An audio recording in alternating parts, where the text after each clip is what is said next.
Hello dear students, हम बात करने वाले हैं सेक्शन डी की, जिसके अंदर हम फाइनली बात करेंगे केस स्टडी बेस्ड क्वेश्चन की। देखो, जब तक आपको ज़रूरत ना हो तब तक कोई भी ज़रूरत नहीं है कि आपको केस स्टडी का पैराग्राफ पढ़ना है।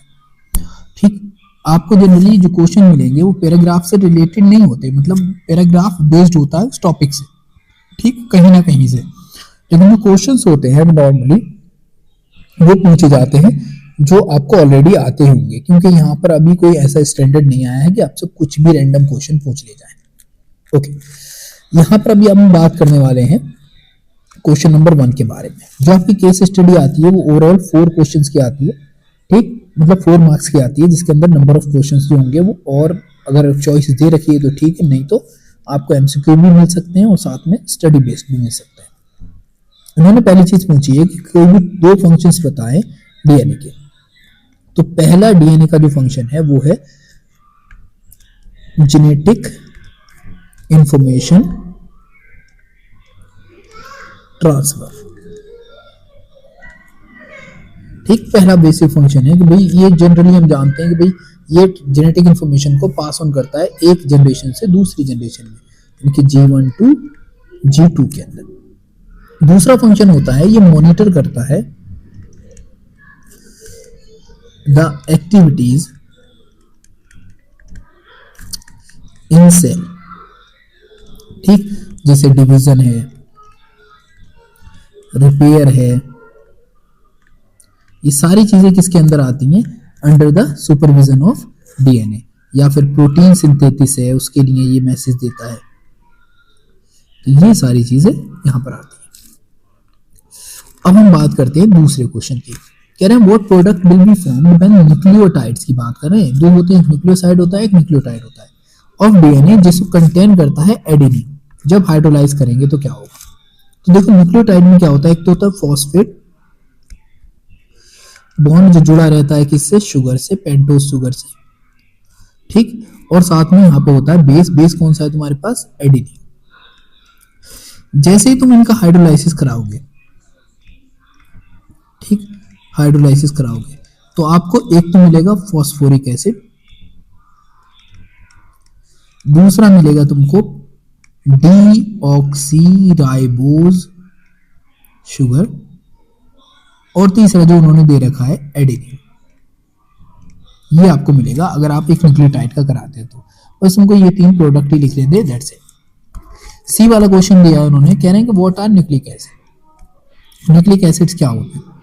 ठीक है, तो न्यूक्लिक एसिड्स क्या होते हैं? ये न्यूक्लिक एसिड हम बोलते हैं किसको, कि जब तुम बात करते हो कि जो भी तुम्हारी इंफॉर्मेशन है, जैसे आरएनए है, डीएनए है, या एक तरीके से बोलते हैं कि भाई जेनेटिक मटेरियल जो होता है वो क्या होता है? न्यूक्लिक एसिड होता है। What is difference between nucleotide और न्यूक्लियोसाइड्स? तो देखो, न्यूक्लियोटाइड्स के अंदर क्या होता है? बेस, पेंटोज शुगर और फॉस्फेट बॉन्ड। ठीक, जो न्यूक्लियोसाइड होता है, ऐसे क्लियरली लिखना आप, इसके अंदर होता है बेस और शुगर, फॉस्फेट बॉन्ड नहीं होता इसके अंदर। तो ये इन दोनों के बीच का डिफरेंस है। ठीक है, आगे बात करते हैं कि गिव वन सिमिलरिटी, यानी कि और में दिया है give one similarity and difference, one difference between DNA and RNA. ठीक, तो इन दोनों के अंदर एक सिमिलरिटी बता दो और एक डिफरेंस बता दो। तो देखो, दोनों के अंदर ही शुगर होती है, बेस भी होता है और फॉस्फेट बॉन्ड भी होता है। इसमें भी शुगर भी होती है, बेस होता है और फॉस्फेट बॉन्ड होता है।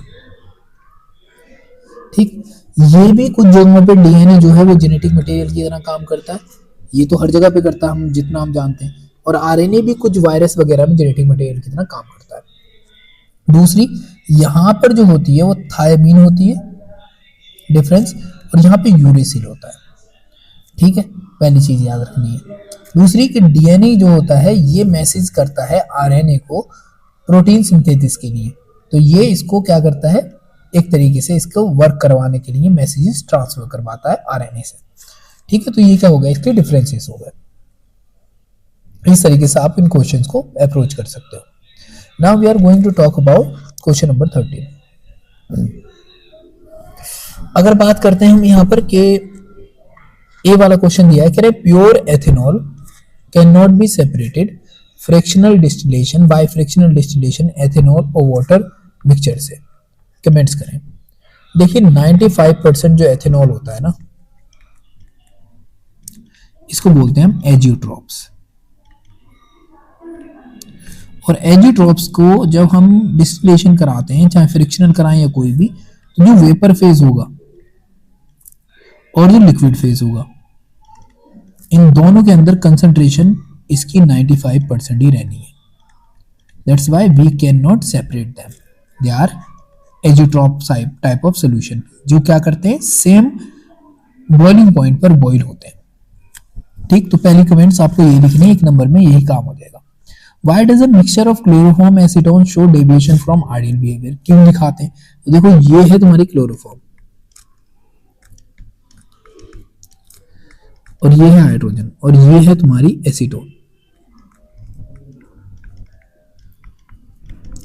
ये रही ऑक्सीजन पार्शियली निगेटिव, ये है पार्शियली पॉजिटिव। दोनों आपस में मिलके क्या कर लेते हैं, हाइड्रोजन बॉन्ड का फॉर्मेशन कर लेते हैं। अब जैसे हाइड्रोजन बॉन्ड बना तो ये क्या करेगा, ये शो करेगा डेविएशन फ्रॉम आइडियल बिहेवियर, यानी कि यहां पर ये दिखाने लगता है तुमको निगेटिव डेविएशन। क्योंकि पहले तो पोलर पोलर थे ये दोनों, ये आपस में तो पोलर पोलर दिखा रहे थे, लेकिन अब क्या दिखा रहे हैं, हाइड्रोजन बॉन्ड, तो यहाँ पे निगेटिव डेविएशन आ जाता है। तो इसका मेन रीजन होता है कि भाई जो इंटरेक्शन था ए और बी के बीच में, वो लेसर हो जाता है as compare to A B के बीच में। तो यहाँ पर इंटरेक्शन क्या है, इंक्रीज हो गया बिटवीन सॉल्यूट और सॉल्वेंट मॉलिक्यूल। दैट्स व्हाई ये क्या करेगा, आपको नेगेटिव डेविएशन शो करने लगेगा। अब दिए इन्होंने न्यूमेरिकल्स, कह रहे हैं vapour pressure of pure benzene जो है वो इतना है। ठीक है, प्योर बेंजीन ही आ गया हमारे पास, यानी कि इसको दिखाएंगे हम यहाँ पर P0 से। ठीक, फिर कह रहे हैं कि इसके अंदर क्या किया है आपने, इतने ग्राम वो डाल दिया है कोई भी नॉन वोलेटाइल सॉल्यूट। तो ये भी अच्छी बात है कि नॉन वोलेटाइल है, तो ये जो है हमारा ये आ गया WB। फिर कह रहे हैं सॉल्यूट इज एडेड टू 60 ग्राम, कितने में बेंजीन में डाला है, 60 ग्राम के अंदर डाल दिया है। तो 60 ग्राम है, तो इसको हम रिप्रेजेंट करेंगे किससे, WA से, और इसका मोलर मास भी दे रखा है उन्होंने, यानी कि MA भी दे रखा है।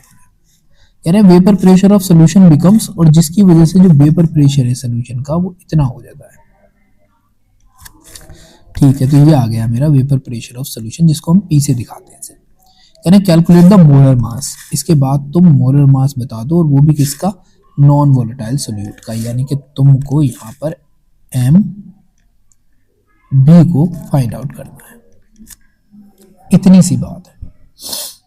ऑलराइट, अब तुमको ये सारी वैल्यू रखनी है। सबसे पहले जरूरत है कि तुम एक फॉर्मूला देखो, ये डेल्टा P इक्वल टू होता है किसके, T0 माइनस P के।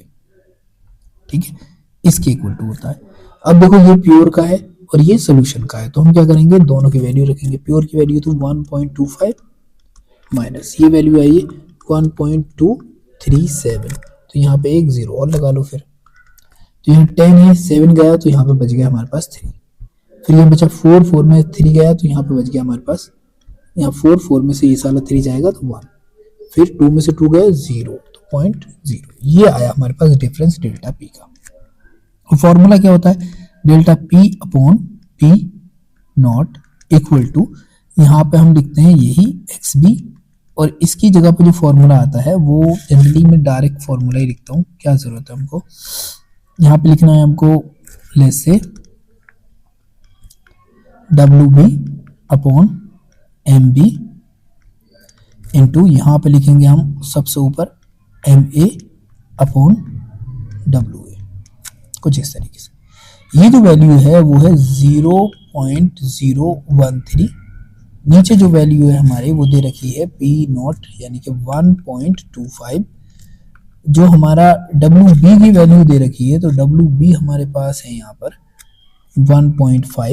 1.2 ग्राम, और MB कितना है वो हमको निकालना है।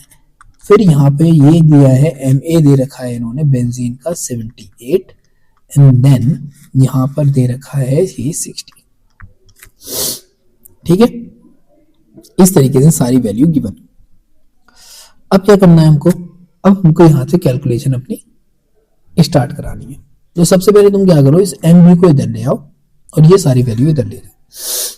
तो मैंने किया, एम बी को यहाँ रखा, ये 1.2 है, ये 7.8, 7 इंटू 8 है, इंटू 7 8 है, और यहाँ पर ये जो वैल्यू है वो जाएगी ऊपर, 1.25 हो जाएगा।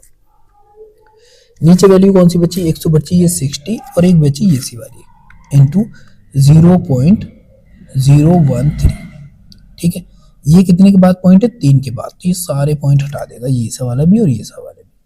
12 पंजे होता है 60, इस 5 से काट सकते हो तुम इसको, कितने टाइम जाएगा ये जाएगा 2 और 5, 25 टाइम। ठीक है, ये 25 टाइम चला गया। अब क्या करना है हमको, ये 13 है, तो 13 पंजे 65, 13 छंग 78, तो ये 6 टाइम हो गया। तो हमारे पास आया 6 इंटू 25, ऑलराइट, 6 इंटू 25, ये वैल्यू हमारे पास यहाँ पर आ गई। अब इस कंडीशन में क्या करना है, इसको 6 इंटू 25 अगर हम कराते हैं तो हमारी वैल्यू कितनी आएगी, 25 6 है यानी कि 150, वो भी ग्राम पर मोल। ये क्या है, हमारे पास मोलर मास आ जाता है, जिसका हम निकालने की यहाँ पर कोशिश कर रहे थे, और वो किसका मोलर मास है, जो भी हमने नॉन वोलेटाइल सॉल्यूट का यूज किया होगा। That is the answer. Alright, तुम अगर इस चीज को ठीक से करते हो और ठीक से ध्यान रखते हो तो आपकी वैल्यूज की एक्यूरेसी आने के चांसेस पूरे पूरे रहते हैं। अब इस क्वेश्चन को भी कर ही लेते हैं, वैसे ये और में था लेकिन still we can solve this. कह रहे हैं the boiling point of benzene is 553.23 kelvin, यानी कि बॉइलिंग पॉइंट आ गया ये, तो ये मेरे पास होगा बॉइलिंग पॉइंट है, तो टीबी नॉट प्योर एकदम। When 1.8 ग्राम यानी कि WB हो गया ये of a non volatile solute was dissolve, तो वो कितने में डिसॉल्व किया है, W1 आ गया। Boiling point is raise to इतने, यानी कि इसका जो बॉइलिंग पॉइंट है वो बढ़ के कितना हो जाता है, इतना हो जाता है, तो ये आ जाएगा TB यानी कि सोल्यूशन का। कैलकुलेट करो मोलर मास ऑफ सॉल्यूट, और ये KB तुमको दे रखा है 2.53। करके देखते हैं। तो पहले सबसे पहले तुमको समझना है कि इसका फॉर्मूला होता है डेल्टा TB इक्वल टू, यहां पे आएगा सबसे पहले सोल्यूशन, माइनस कर देंगे किसको, TB नॉट को। दोनों दे रखे, ये दे रखा है हमको 354.11 माइनस, और ये दे रखा है हमको 353.23।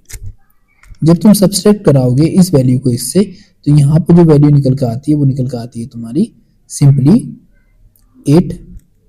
देन इसको सब्सट्रैक्ट कराते हैं हम, 10 से 2 गया तो 8, फिर यहाँ पे 3 है तो ये तो ऑलरेडी वही रहा, तो ये 0.8, ये वैल्यू आ गई तुम्हारा डिफरेंस। अब डेल्टा TB का जो फॉर्मूला होता है, डेल्टा TB इक्वल टू होता है किसके, KB के, और इनटू यहाँ पर आएगा WB इंटू 1000, नीचे आएगा तुम्हारा मोलर मास WB इंटू, और यहाँ पे लेंगे आप W1। इस MB को इधर ले आओ, तो MB तो ये आ जाएगा मेरा, KB ये हो जाएगा, WB ये दिया है, 1000 मेरे पास ये रहा, और यहाँ पर आ गया मेरे डेल्टा TB, और इनटू यहाँ पर ले लूंगा मैं W1। सारी वैल्यू रखते हैं। KB मेरा दिया है 2.53 इनटू, उसके बाद WB दे रखा है मुझको क्लियरली इन्होंने कि भाई WB जो रहेगा तुम्हारा वो रहेगा यहाँ पर 1.8। ठीक, फिर 1000 मुझको वैसे ही रख देना है। फिर क्या करूंगा मैं, डेल्टा TB रखूंगा जो मेरा 1.88, फिर उसके बाद क्या करता हूं मैं, इनटू, फिर मैं यहाँ पर यूज करता हूं अपना W यानी कि 90। यहाँ पर 2 के बाद पॉइंट है, ये पॉइंट हटा देते हैं, एक पॉइंट यहाँ से हटाते हैं और 0 बढ़ा देते हैं। ठीक है, अब ये दोनों 0 काट देंगे, इन दोनों 0 को। ठीक, इस 9 को उठाऊंगा मैं यहाँ पर और इसको काट दूंगा 2 टाइम, इस 2 से मैं इसको काटूंगा तो ये गया 4 टाइम, 4 टाइम। ठीक, अगर मैं इसको 11 से काटूं इस वाले नंबर को, तो ये जाएगा 2 टाइम पहले, क्योंकि 11 2 जा 22, तो ये 2 टाइम गया। फिर यहाँ से बचा 3, तो यहाँ पे हो जाएगा 3। ठीक है, तो ये 2 था, 22 निकाला तो 3 बचा, 3 हो गया, तो ये जाएगा 3 टाइम। देन इसको काटूंगा तो ये जाएगा 4 टाइम। ठीक है, तो अब मेरे पास नंबर क्या हो गया, 23 इंटू 10 और 4। चलो 4 से काट ही देते हैं, तो सबसे पहले जाएगा ये 4 इंटू 5 होता है हमारा जनरली, जब हम काटेंगे इसको तो ये जाएगा हमारा 5 टाइम मतलब 20। 20 को काटने के बाद यहाँ पे बचा 3, तो हमने फिर ले लिया पॉइंट और ये हो गया 3 मतलब 30। तो यहाँ पे जाएंगे फिर हम 7 टाइम, फिर हमारे पास बचता है 2 तो 5 टाइम। अब क्या करना है, हमको 10 से मल्टीप्लाई कर देना है, तो हमारे पास आ गया 57.5 ग्राम पर मोल। इस तरीके से तुम क्या करोगे, इसके आंसर को निकालोगे। ठीक, तो इन जो भी क्वेश्चंस अभी हमने करे उनमें बेसिकली तुमको जो चीज याद रखनी थी वो ये कि जो भी वैल्यू आप यूज कर रहे हो, एक बार क्वेश्चन को बेटर वे में पढ़ लो, और अगर तुमने बेटर वे में उस क्वेश्चन को पढ़ा है तो of course you will reach to the answer. तो आंसर निकालना कोई बड़ा काम नहीं होता, बट तुमको बस कोशिश करना रहती है और वो तुमको करना चाहिए। All the very best, thank you. हम अगले सेक्शन में बात करेंगे सेक्शन ई की।